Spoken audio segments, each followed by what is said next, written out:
Boss Brief, a strategic guide on how not to be an asshole at work. You'll learn about bad bosses, how they can be detected and handled, as well as how to tell if you happen to be one. Join an executive and an executive coach, both artists working in marketing and advertising from over 2 decades, who are here to offer you the ultimate guide on how to navigate any employment landscape. Here are your hosts, Eugene S. Robinson and Stephanie Peirolo. Welcome to the Bad Boss Brief. I'm Stephanie Peirolo. And I'm Eugene S. Robinson. And today we are going to talk about the spoiled boss. This is the guy, and it is often a man, who expects his team to cater to him, to smooth his passage through life and work, and to bring him his oat milk latte with 2 dashes of cinnamon exactly at 11 o'clock. That's the guy. I've had one that was a woman. Okay. But we can get to that later. Okay. And I want to clarify, because we've talked about needy bosses, we've talked about different kinds of bosses, and just specifically the spoiled boss.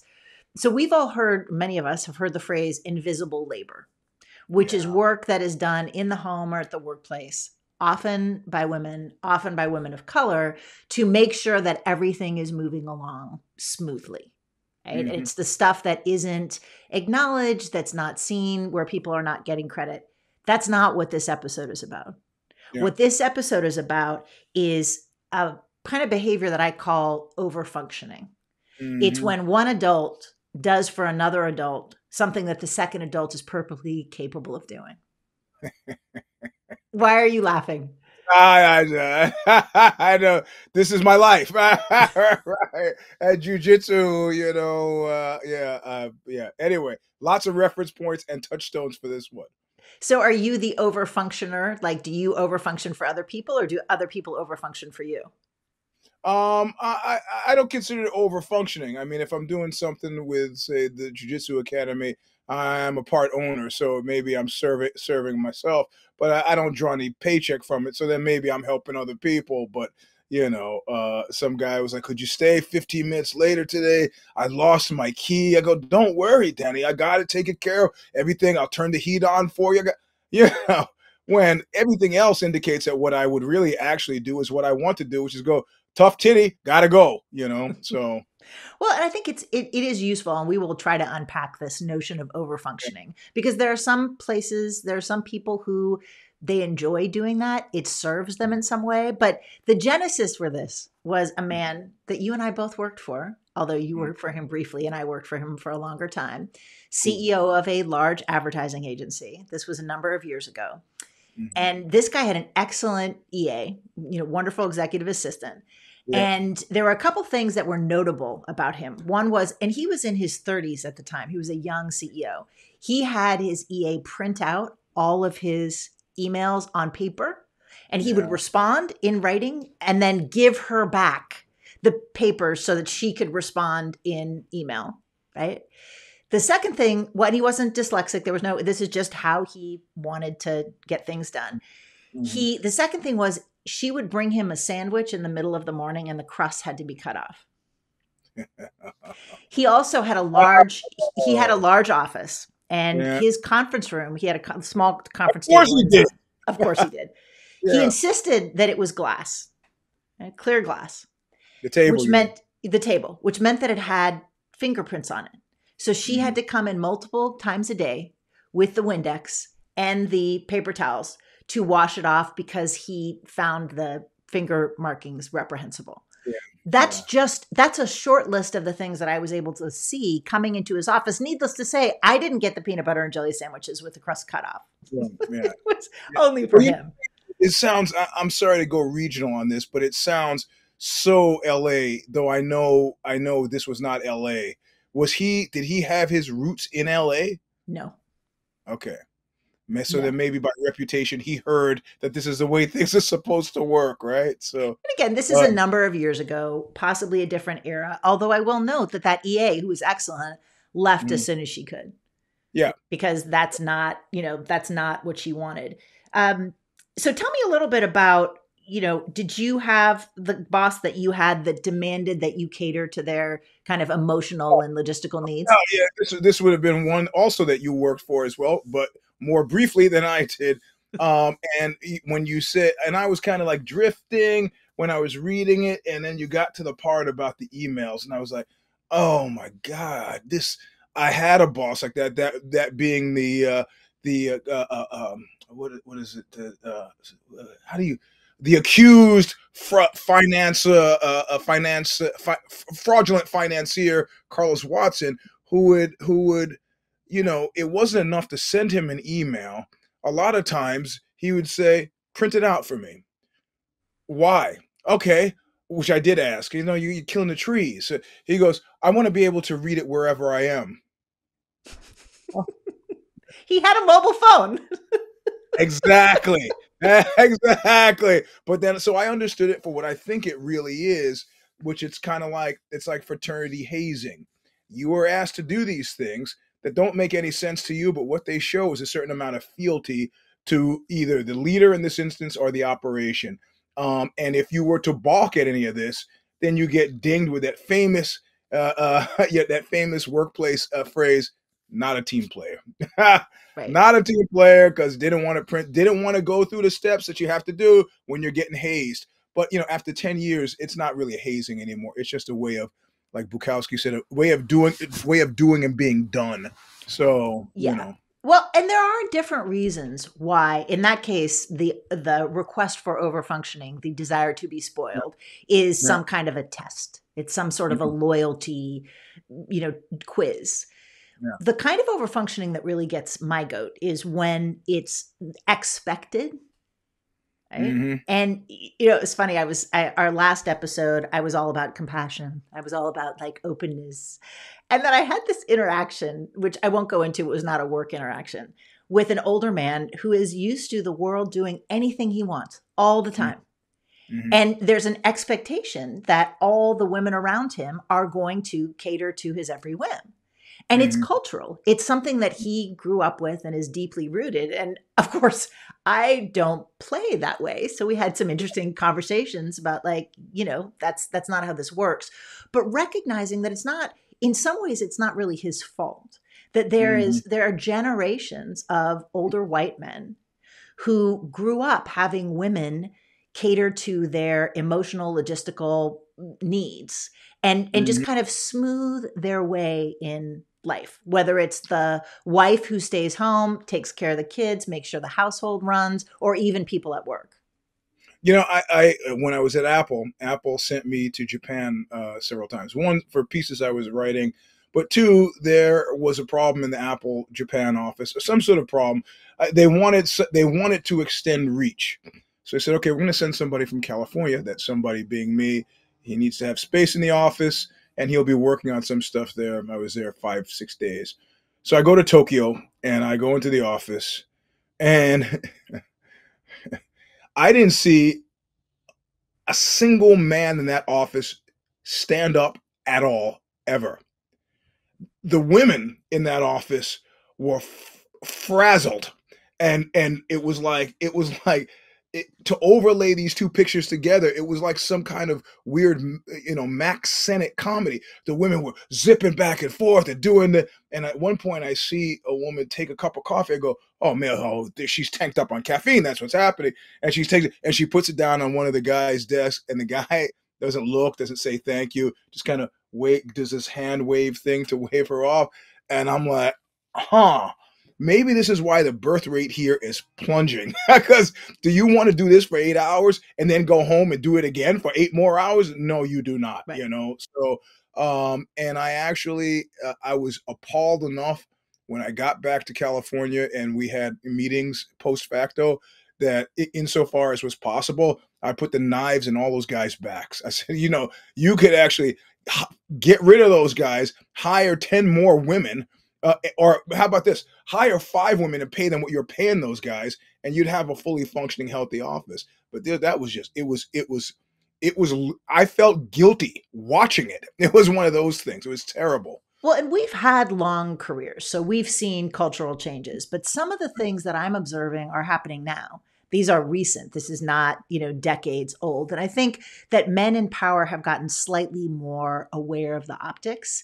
They might not ask a EA or a female subordinate to bring them, sandwiches with the crust cut off.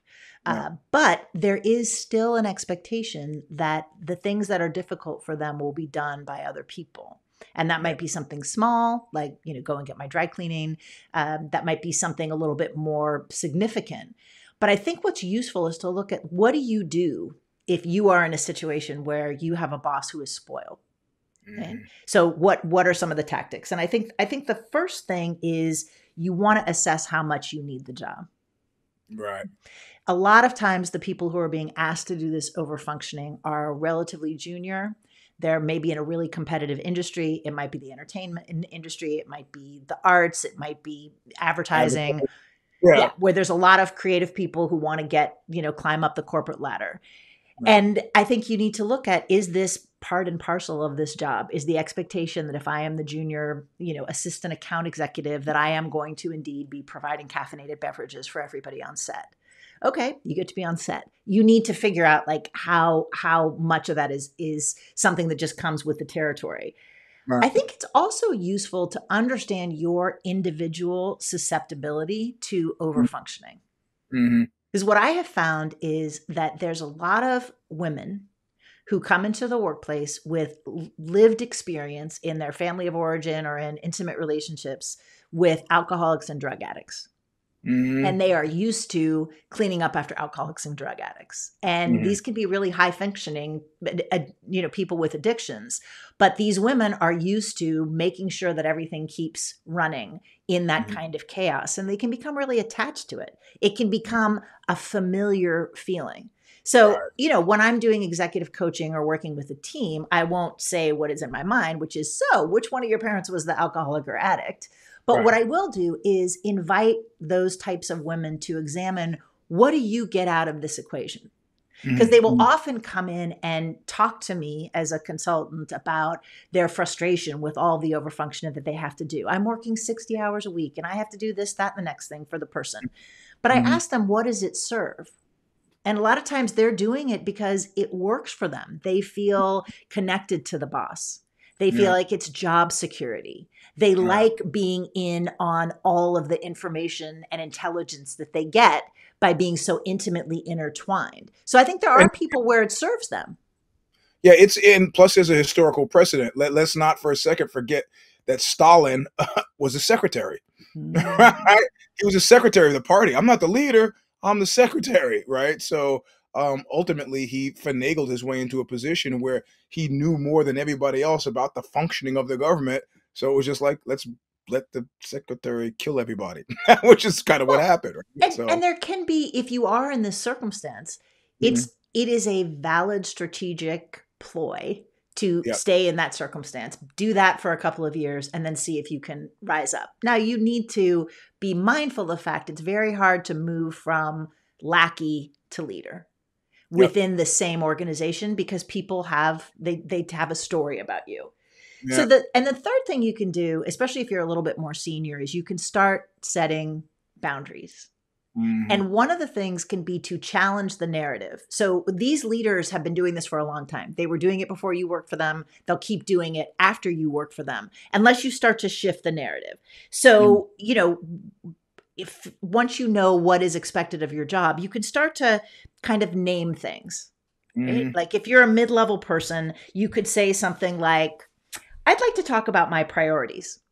Right now, and you're saying this to your boss, right now I'm spending 2 hours a week doing insert stupid menial task here. Right. I'd prefer to be focusing on more important business-oriented task.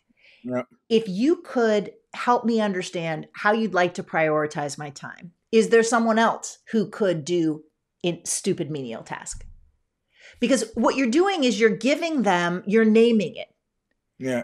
I can keep getting your dry cleaning. If that's how you want me to spend time, I can bring your pet to the pet sitter. I can do those things. But that means the other more important business metric measuring thing is not getting done. I think that largely depends on how you deliver that information. I mean, I would add a fourth because my MO when dealing with a spoiled boss has been the one used by American teenagers all over the world at time immemorial. I want you to go mow that lawn. Okay. Did you mow the lawn? Yeah, I did. You go out. It doesn't look like you did it very well. Well, I'll get it next time. And pretty soon, eventually, they will stop asking. Now, you figure, well, this is a dangerous, dangerous kind of high wire act, is it? Yes, it is.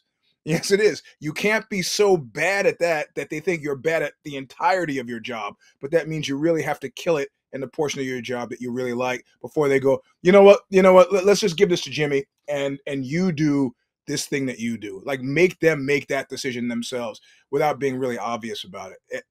I don't say do that. I just say that that's worked for me in the past. So It is an option. The challenge is that, I think, don't underestimate how angry a leader will be if you call them on this. Right. Because Well, these leaders often carry a narrative in their mind about who they are. Like I once worked with a guy who was an executive creative director, and he thought of himself as a really good guy. He frequently talked about his close relationship with his wife and his daughters, one of these like, I support women. And he was very inappropriate with one of the women that worked there. And he used to draw naked pictures of women. That's what he liked to do. Draw naked pictures of women in his free time. And then he would give them to the receptionist and have her go out and get them framed and then come back and pick them up. And it's like, why that's still a naked woman picture at work is still a naked woman picture at work. This is not a fine art establishment. Right? Yeah. This was, and he also wanted to do a film about a man who did, it's basically like drawings that were essentially pornography. Like if you put in AI of a woman on all fours with something dripping from her mouth, you'd get this guy's work. Yeah, and I didn't want to I was like, no, we're not doing a project on that. And so he took it to the receptionist, took a book of this guy's work, and without any explanation, just put it in front of her and said, what do you think about this? And of course, she's a young receptionist. This is the boss. He's showing her, pornography and asking for her opinion. Yeah. Right. So, but I think what's interesting and important is that this man thought he was a good boss.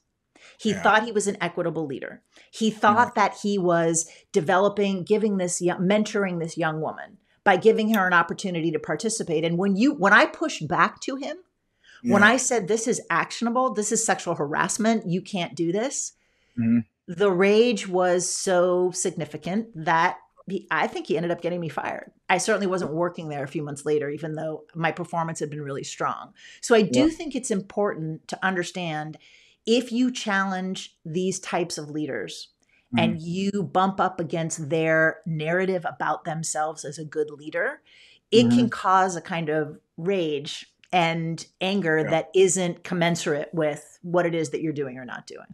Yeah, but that seems to address your third point. So this is why I came up with the cheesy fourth point workaround, because a lot of times when you impinge on somebody's sense of self, it could be a dangerous thing in whatever circumstance it is. I tell you, I was playing Scrabble with somebody, and they're like, "Oh yes, you do all this fighting and stuff, but you're not going to beat me in Scrabble." And I beat them in Scrabble with a 4-letter word, caca, which is in the dictionary.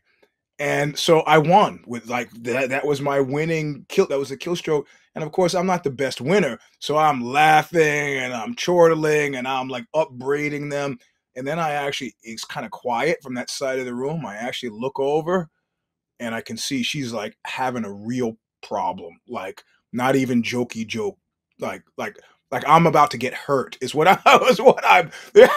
I'm sensing. So I just kind of like try to kind of de-escalate and move on from the game, because she had this idea in her mind that she was this great Scrabble player, and then she gets beaten with caca, which was totally amusing to me, but what clearly, like, I had my spider sense. I felt physically imperiled. And so you have to be careful when you trammel on people's understanding of themselves. Absolutely. And the last suggestion is, we're talking about menial tasks, right? Mhm. Ordering meals or picking up dry cleaning or what have you. There's another category where bosses who are spoiled don't want to do some of the difficult things, and they'll Mhm. ask someone who's a little bit more senior to do their job for them Yeah. And by because it's difficult, uncomfortable. I'm guessing you meaning firing people. Firing people, giving difficult feedback, Right. holding people accountable in some way. Or Uh, sometimes it can be a more detail oriented task. Like, I don't really want to have to check the financials. You just go ahead and do that. yeah.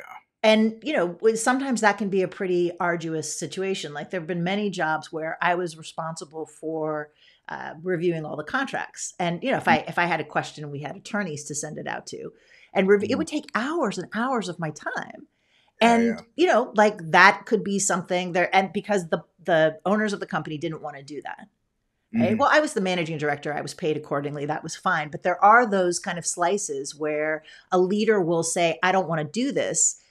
The problem is if you are working way above your pay grade to do something your boss doesn't want to do, and your boss doesn't want to give you the raise or the promotion. In Yeah. those circumstances, I think it really is important to name that. Yeah. Right? Whether it's an annual review, quarterly, and you could say to your boss, the feedback, right? Could I give you some feedback? Yep. I have noticed that you are entrusting me with X, Y, and Z. I Mhm. enjoy doing that. I think I'm working to my strengths there. I appreciate you trusting me with that work. Mhm. However, those are really vice president level, Right. skills. Right. And based on that, I would like to talk about my path to becoming a vice president, Nice. right? And Nice. and name it, and Yep. recognize that, because there's a tendency that I see sometimes, again, especially with women, where they underestimate their superpowers, that they Yes. can do something really skillfully that most people can't do. And since it's easy to them, they don't Mhm. recognize that it's remarkable. Right. Right. Right. And a lot of times those spoiled bosses think, well, I've got Susie over in operations who can Mhm. manage every procurement, every contract, all of our, software systems. I'll just let her do it. She's so good at that. And Susie, for whom it's easy, it's nothing. She actually kind of enjoys it the way some people enjoy cleaning their kitchen, Mhm. does it every day and doesn't realize, like, this is a significantly important job to Yep. the operations of this organization, or this is a Yep. real, money maker for us. We have huge margins in this. And so being aware of, are you doing something that A, the boss should be doing, B, is Mhm. critical to the company, and C, is well above your pay grade or rank? And then Yeah. go ask for it. Yep. Yep, I like that. That's yeah. There was this great group, art collective called SRL that I like, Survival Research Labs, and they had this great poster, and one of the legends on the poster said, "Demand unearned rewards." But I always like the idea, which I amused me.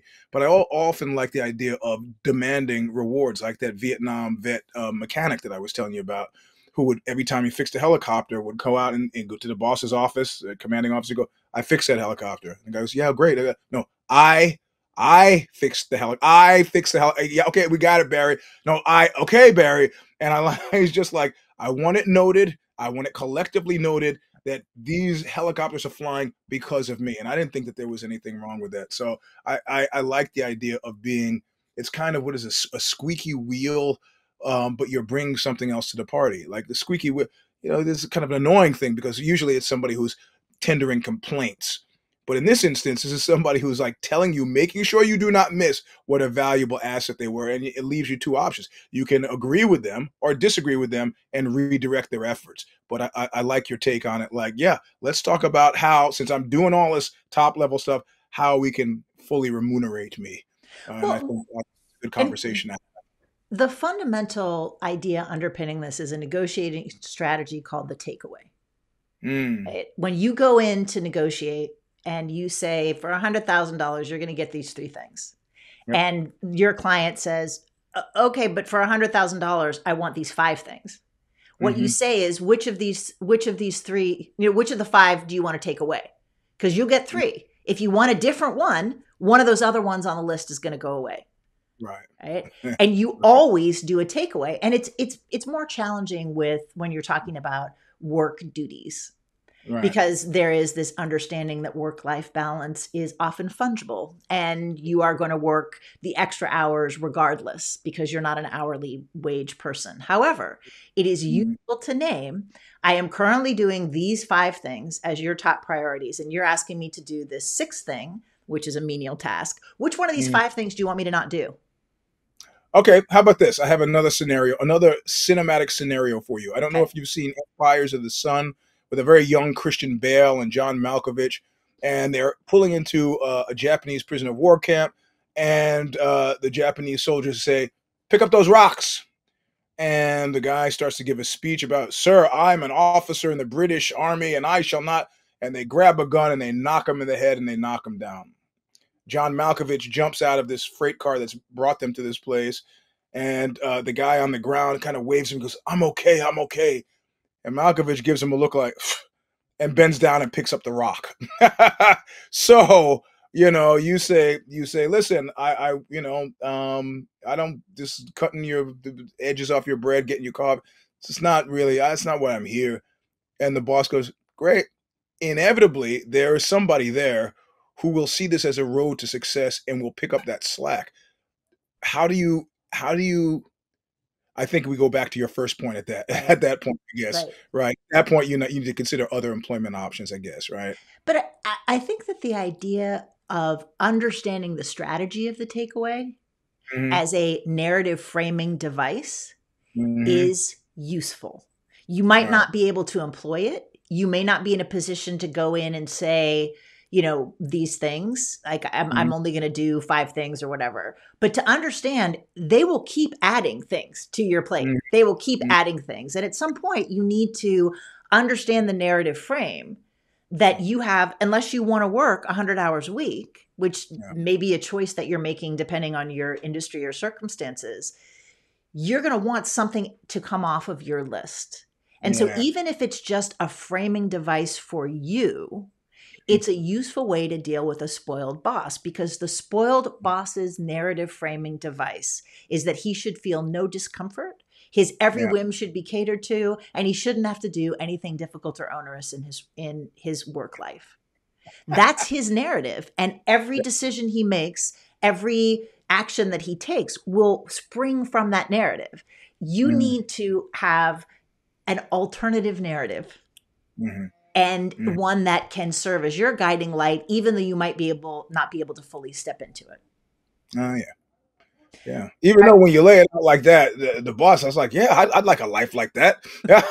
where no discomfort, no pain or suffering, and everybody does everything for you. I guess it's good to be king, right? Well, and again, I think we need to look at the systemic and cultural messages that have built this, because there's a lot of studies that straight men in heterosexual relationships often turn to their female romantic partner to manage not just the house and the childcare and taking the cat to the vets, but also their social life.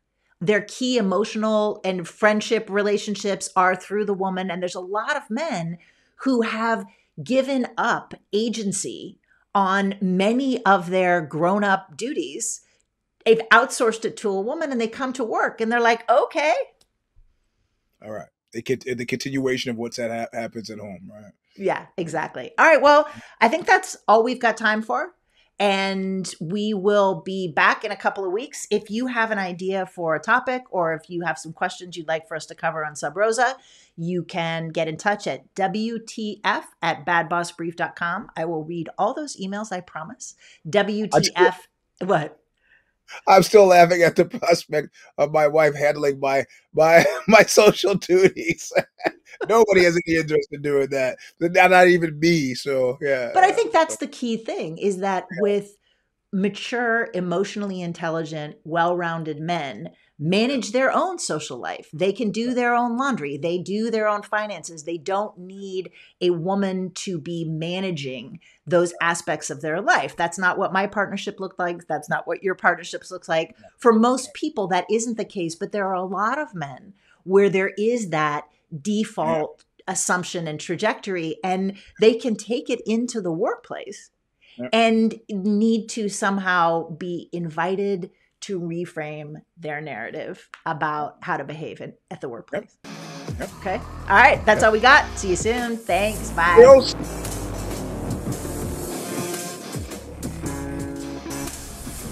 Thank you for joining us for another episode of the Bad Boss Brief podcast with your hosts, Eugene S. Robinson and Stephanie Peirolo.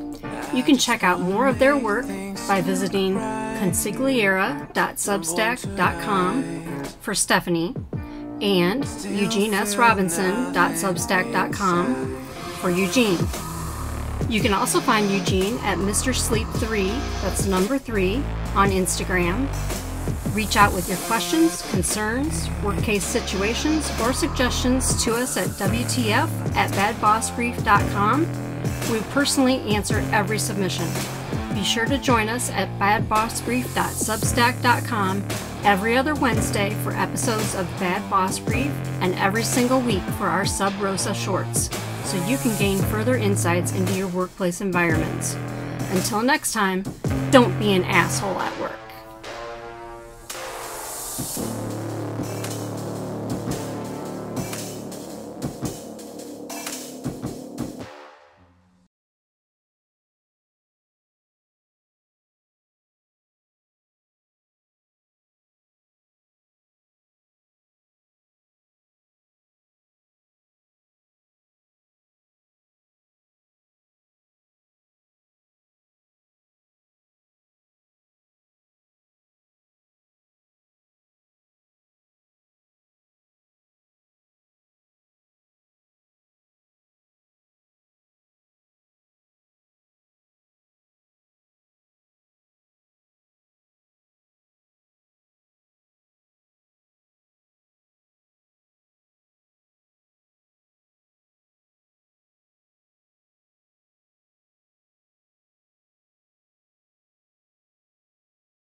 for another episode of the Bad Boss Brief podcast with your hosts, Eugene S. Robinson and Stephanie Peirolo. You can check out more of their work by visiting consigliera.substack.com for Stephanie and eugenesrobinson.substack.com for Eugene.